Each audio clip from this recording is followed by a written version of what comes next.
Баршаларыңызға сәлем достар, каналыма қош келдіңіздер. Бүгін мен сіздермен осындай жапондық дараякидің рецептісімен бөлісетін боламын. Міндетті түрде видеоны соңына дейін қараңыздар. Ыдысқа жұмыртқа, қант және балымызды салып, жақсылап араластырамыз.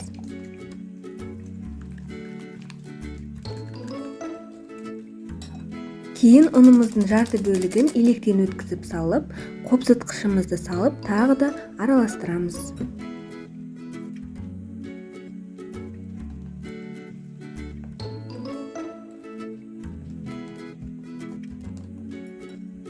Ұнымыздың қалған бөлігін жақсылап електен өткізіп салып, тағы да араластырамыз. Ешқандай түйіршіктері жоқ, бір тегіс масса шығуы тиіс. Енді суымызды құйып, бір тегіс масса болғанға дейін араластырамыз. Міне бізде осындай қатты қою да емес, қатты сұйық та емес, орташа қамыр шығуы тиіс. Енді бетін пищевой пленкамен жауып, 15-20 минутқа қойып қоямыз.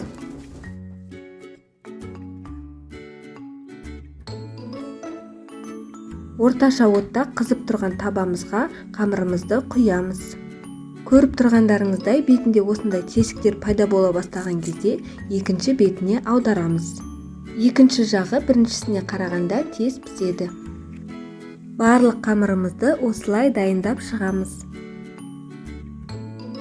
Және де достар, егер сіздердің құймақтарыңыздың асты күйіп кетіп жататын болса, онда отты сәл азайтып қою керек.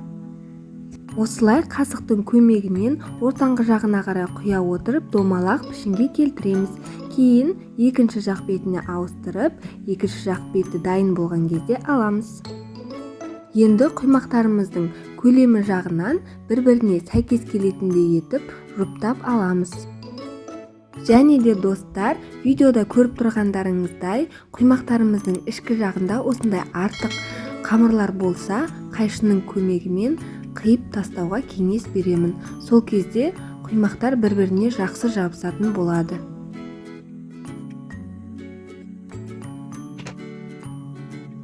Кейін құймақтарымыздың ортаңғы жағына осылай қасықтың көмегімен шоколадты пастамызды жағамыз.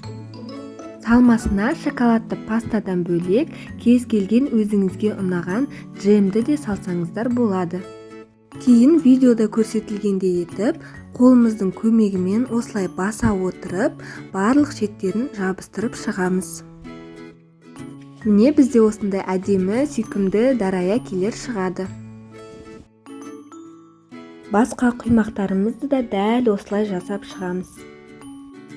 Және де достар, салмасын қатты толтырып салмауларыңызды сұраймын. Себебі құймақтарыңызды бір-біріне қойып, жабыстырған кезде ішіндегі салмасы сыртына қарай ағып кетіп, құймақтарыңыз бір-біріне дұрыс жабыспай қалады. Сол себепті аз-аздап мөлшермен салуларыңызды сұраймын.